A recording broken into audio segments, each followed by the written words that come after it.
Hello and welcome to this newest edition of Meet the Falcons. I'm Jordan Benson and I'm here with the baseball head coach, Eddy Morgan. Eddy, how are you doing today? Jordan, I'm doing great, my man. I just would like to see some sun more often than not. I almost feel like it's early spring, not late spring. Yeah. How have you been lately? How has it been during this whole weird time we're in? Yeah, it definitely is weird. I think, I tell our players all the time, turn negative into a positive, and positive is every day I'm with my family, and spending more time with Isaac and Piper, my wife, and even doing some things around the house that maybe because of baseball season, kind of put off to the summer. So, a lot's been accomplished around our household. It's not stressful. I mean, you know me, and at the bottom of my emails, I always talk about winning the day and wake up every morning, just try to win the day, be productive, try to become a better father, better husband, and be a better coach. Try to reach out to my players, try to reach out to all our recruits, and it's keeping you busy. It just seems like yesterday this all came down, but it's been almost 2 months. Gotcha. So just kind of get to know you more. Let's kind of go back to where things all started. So where are you from and where did you grow up? Oh boy, that's a big question because I kind of been all over. My dad worked for the Federal Bureau of Prisons, and I was born in Plattsburgh, New York. And in 1980, the Winter Olympics were in Lake Placid, and they actually turned the Olympic Village into a federal prison. So it was my dad's job, and so we lived out in that area until fifth grade, and then from fifth grade we moved to Crowley, Texas, right outside of Dallas Fort Worth, and that's really kind of where baseball for me, especially being in part of the climate where it's warm majority of the year. And so I lived there. I went to junior high in Texas, and then we moved to Duluth, Minnesota. And that's kind of where I spent majority of my adulthood, along with going to college at the College of St. Scholastica, played baseball there under Coach John Baggs. And, from there, I went to UW Superior, just across the bridge in Duluth. And then eventually we worked our way down to Concordia. Gotcha. So what positions did you play when you played baseball, and what were some of your strengths or maybe some of your weaknesses too? Yeah, I was a shortstop, second baseman. Early on in my college career, just strictly shortstop, but then had a really good freshman shortstop come in my senior year, so they slid me over to second. Played a little third, even put me on the bump every once in a while. Had a pretty good arm, could throw the ball across the infield almost 90 miles an hour. Even had some pros, scouts take a look at me. And for a small guy, I could hit for some power. Now, as my players will recognize, is that I played with the cheating bats because the bats that we had back then were a little juiced. The trampoline effect was pretty good, and until the rules changed. So I hit a few home runs in my college career that I get to throw in my players' face. Gotcha. So where along the path of playing baseball did you decide that you wanted to be a coach?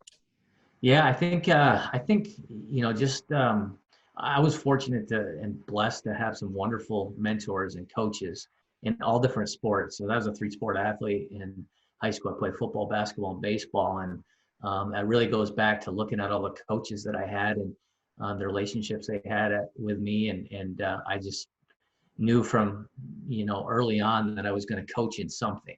I didn't know it was going to be baseball because it didn't matter which season it was. That was my favorite. So if it's football season, football was my favorite. I was a quarterback. If it's basketball, I was point guard. What I'm really enjoying, Jordan, is watching The Last Dance on ESPN about Michael Jordan because I grew up in that heyday. And Jordan was my favorite athlete, and to see the type of competitor he is and how he practices, and that's kind of like my coaches.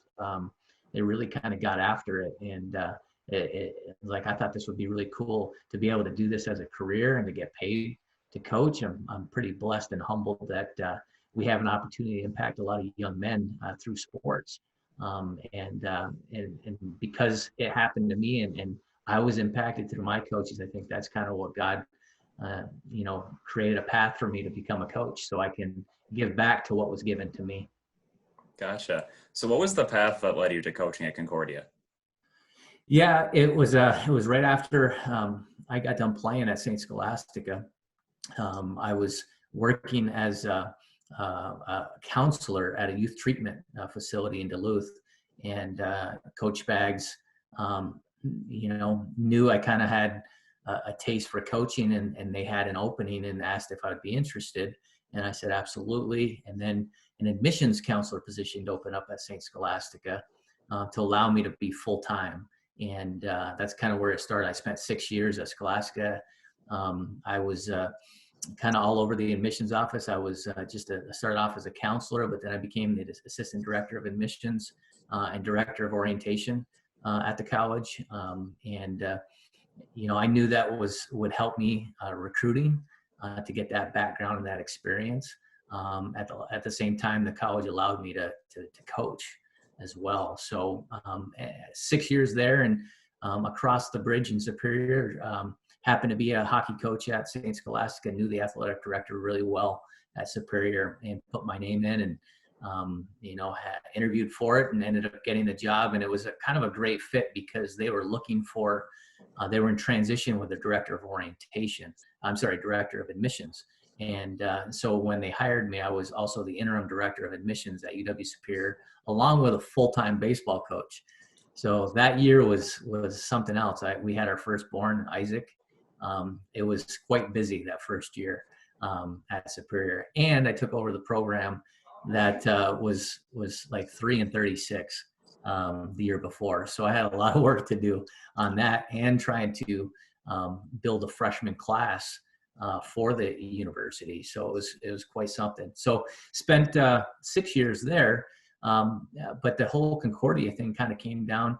Obviously, with Capco Park being built and the Lakeshore Chinooks playing in the Northwoods League, and in the summer, John Vodenlich, who is a great friend of mine, became the first manager of the Lakeshore Chinook. And because of our relationship of just kind of playing against each other, and him seeing the growth and development of taking kind of a broken program and building it up, he thought it would be really cool and really great experience to come coach with him for the summer, which I did. And it got me onto campus at Concordia and just kind of see. And I always said that summer, wow, this would be a great place for me to really establish something special, especially with these facilities. And so I spent the summer with Coach Foe, and went back to Superior. And a funny story is that year we didn't play a single home game. The spring was bad, and our field just was flooded, and we didn't play a single home game. And somehow we were right there in the mix of trying to get in the Final Four of the WIAC tournament. And then just kind of the transition happened. Dr. Barnhill gave me a call and said my name was out there and wanted to talk to me, and kind of here we are. And so it was a great foundation. I think I'm a better coach because of the trials and the tribulations and the path that I was on. I wasn't just given a program that was winning championships all the time. I had to kind of, to me, it was the best education I could get of really starting a program from scratch, to learn how to recruit, how to fundraise, how to budget. And to me, I think I'm a better coach because of that path versus, maybe me going to a program that already had all that. I could do some things my own way. My own way is not always the best way, as I found out over the years. But to me, I think the only way you can have success is by facing some trials and tribulations. Just kind of what we're going through right now with the COVID is, yeah, we've got some adversity ahead of us. But if you stay positive and you learn how to win the day each day, on the other side of this adversity is where success occurs and where really good things happen and change occurs. Gotcha. So off the field, what are some of your main hobbies you've got? Well, I love right now, especially, not having those competitive juices. I love golfing. It gets those competitive juices going. And my son Isaac now is getting into that. So that's great to be able to spend some time out on the golf course with him. Love to fish. We get out and fish as much as we can. We got a little boat. And so that's kind of my time. It's probably the only time as when I'm fishing or hunting or on the golf course is when I'm not really thinking about baseball. So it's kind of my 3-step, in the fall after fall ball, we do some deer hunting, and in the summer during the off season, we're also getting out fishing and golfing. So Obviously, spending time with my family and trying to go to our family cabin as much as we can, which is about 6-7 hours away, so we don't get there as much as we want. But it's always good, I think, to have some things that kind of get you away from um, work a little bit. That work-life balance everybody talks about. I also love to read. I've got all kinds of books I like. To me, reading isn't necessarily a hobby. It's more of me trying to get better as a coach and trying to get as much education as I can, so we can create that environment for our players. And I think the best education are in books. Gotcha. So you just finished your 7th year at Concordia. What's your favorite part of coaching at CU? It's really, I just got off the phone with a recruit about half an hour ago, and I talked to him about what really gets me. Obviously, I want to win a championship. Who doesn't? What coach doesn't, right? Yeah. But my thing is being able to watch a freshman and watch him grow throughout the 4 years, and really be able to dig into the environment, the culture that we have created, and we're continuing to create, and watching them grow, not only as a player, but as a young man. And to me, that is the coolest part of coaching, of watching, I guess you could say, boys to men, and really trying and they're going to face the trials and tribulations. Some of them are going to have success right off the bat. And, how are they able to handle that success and continue moving forward and continuing growing? So really, I think the best part of coaching is watching these young athletes becoming men, ready to be great fathers, ready to be great husbands, a great society member. I think that's probably the most important thing, and the coolest part of our jobs. Gotcha. So over the past few years, your team's partnered with Gigi's Playhouse to put on the events for the kids there. Tell me a little bit of what Gigi's Playhouse is and how that working relationship started to work with them. Yeah, this was it was really player driven. We've talked about, especially on campus at Concordia, uh, to me, service is something that is really ingrained into Concordia. And so it was really player driven, which I think is really the cool part of this. And when you're at one of these events and you see how our players interact with the young people with Down syndrome, it melts your heart to see these young boys, these young men. Really, it kind of humbles them, I think, and makes them feel grateful. And to see the joy in some of these young boys and girls that are participating in, whether it's a T-ball game that we have during our fall ball alumni game, or it's a camp that we've put on in Catalyst. It's a pretty cool aspect of service learning and service education, and it's something that I think is going to be part of our culture, and it's going to be with us for a long periods of time, as long as Gigi wants us wants us there. I think it's a great foundation, a great organization, and I think over the next several years, we're also going to transition to doing other things besides just baseball related with GGs. And so we're excited about the partnership, and it may even lead to other things. But it's one thing that our baseball program is pretty proud of. Gotcha. So this past season was shortened due to the COVID-19 pandemic. Even before that happened, though, your team was able to go to Florida. You played 5 games. You had a 3-game win streak to close it out, ended season 3-2. As a coach, what were some of your takeaways from this shortened season that you're able to see? I'll tell you what, Jordan, I'm really disappointed because I had such high hopes, especially after coming back from Florida, that our season cut short. The year before, we all knew we were replacing a senior class of like 14, and we pretty much replaced every single starter. So last year, it was kind of, we're taking some bumps and bruises early on, but we started improving throughout the year, and we made a nice run in our conference tournament. And I think we opened a lot of eyes with a lot of young players. And some of those guys were sophomores this year. And I saw tremendous growth down in Florida, along with a couple newcomers, including a transfer, a big power hitting named Sam Zarling, who, boy, what a difference in our lineup one hitter can make. And he had a great trip to Florida. And I think when you have that guy in the middle of the order, it also helps everybody else around. They're going to see more fastballs. They don't want guys getting on base in front of him. So that was huge. And also Sam Beers is also in the middle lineup. He's a sophomore now. We expected him to continue his development, and he had a great start down there. Disappointed that because I really thought we were going to have a tremendous year.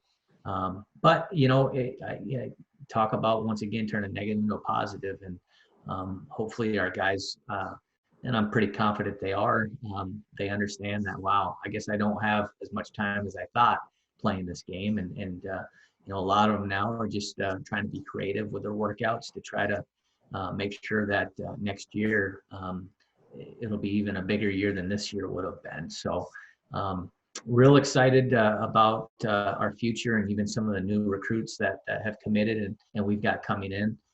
It's going to be come down to, like every year, can you throw the ball, and can you hit the ball, and can you catch the ball, right? And I thought this year we were pretty solid all over the place. Now we're losing some arms to graduation that we'll have to replace, but I'm pretty confident we will. And the core of our team is coming back, and they're working extremely hard. I just had a Zoom meeting with a few of those guys, and it's really becoming player driven. And to me, that is when I know we've got something special brewing. They want to make sure that we take advantage of our fall ball and our off season throughout, fall semester, to make sure we're ready come the end of January when we start up again. And a lot of these guys, they're missing a whole year basically of competitive baseball. And so it's going to be very important that we try to create an atmosphere that is built around competitiveness. I think we're excited to get the guys back for the fall. Gotcha. So before everybody left with, the pandemic shutting everything down, what was your parting message to your players in that final team meeting? Yeah, that was, another thing I always talk to the players is you focus on things you can control. And this is something that none of us can control. And you just got to attack every day like it's your last, and stay positive. And, I'm more heartbroken for those seniors who are kind of cut short, their final year. That to me, and really all this came down so fast. I mean, the night before we're ready to go to Arizona. And so I didn't have a lot of time to really think about what needs to be said. So it was a very quick meeting, with the exception of the thing I remember saying the most is that, it's something we can't control, and we got to move forward, and we got to deal with it. And I was more concerned really with making sure that our guys academically are going to continue their growth, because transitioning from an in-classroom to an online is difficult. No matter what people want to say, it's something that's never happened before. And a majority of them haven't taken any online classes, and that interaction between the prof and the students, and that's a totally different atmosphere. And so I was really more concerned with that, making sure the guys finish strong and get something out of it. And I'm very confident in our profs and to make sure that the support is there. But really I was more concerned with that than anything else. But to be able to kind of all of a sudden say goodbye to the seniors kind of stunk. But hopefully we're back on campus in the fall, and we'll do our alumni game, and we'll go ahead and we'll celebrate the seniors like we do every year. Gotcha. You mentioned the seniors and how much they mean. Can you talk about how much they've meant to the program over the years? Everybody who plays 4 years for us is something special, and they've all left a legacy in some shape or form, no matter how small or how large it is. You take a guy like Seth Cox, who, he may not be an 85 to 90 mile an hour thrower, but he's a true competitor. He's a young man that's very motivated, both athletically and academically. Was a great leader for us. And he was kind of what we call a Matt Oleg Jr. because Oleg was something special, and didn't have the greatest stuff on the mound, but just was a fierce competitor who had a relentless desire to have success in whatever he does. You've got Drew Barth, who's the same way. Took him a while to crack our lineup, but you could tell that the young man loved baseball. He's going to have a great career, whatever he gets into, because of his work ethic, and his desire and his motivation to, I mean, I believe he had a 4.0 fall semester, which is, I mean, it's hard to do in college, you know, and to be able to compete academically and compete athletically like that is something special. You know, Alex Prickett is a young man, a right-handed pitcher that has really developed. And he's cut short 2 years ago with a serious knee injury and worked his way back. And he was going to be our number one this year. He was going to me, I think, turn a lot of, you know, heads, just kind of like Lucas Meerdink did the year before. His velocity was up, and he's just starting to figure out how to pitch. He didn't have a great start, his opener, and I leave that up to nerves. I never judge our guys on their first game or two because, you know, we're coming from the north, and you never know when you're playing. And didn't have a great start, but you know, he was going to be something special as the season progressed along. You know, we've got another senior, but Kenny, I believe, is coming back next year, Kenny Malloy. So he's got another year to pitch. And then Christian Gerner, who's been a rock for us, you know, at shortstop. I mean, he makes all the plays. For us to be successful defensively, we need to have a shortstop that is consistent. And he's been really consistent. And he's starting to, you know, we kind of changed our approach offensively and how we swing the bat. And, you know, all our guys, and it showed in Florida, some of the things we've been working on and transitioning to into more of a pro model type swing. And he started to see some of those benefits, and kind of stinks that, you know, he wasn't able to produce offensively this year, because I think he was going to have a special year. I think that's all the seniors, right? Is that, I want to make sure we had a small senior class this year. I believe so. And and that's exciting in a sense that we've got a lot of returners coming back. But those seniors, those guys are going to have success. You know, they're going to be great to our country. They're going to be great leaders. They're going to have great careers. They're going to be great fathers and great husbands. That's the most important thing. Gotcha. Well, thank you for your time. It was good to get to know you a little bit better. Good luck with the recruiting going forward in this very unique time we're in, and best of luck for next season. I appreciate it, Jordan. Take care, my man. We'll see you soon.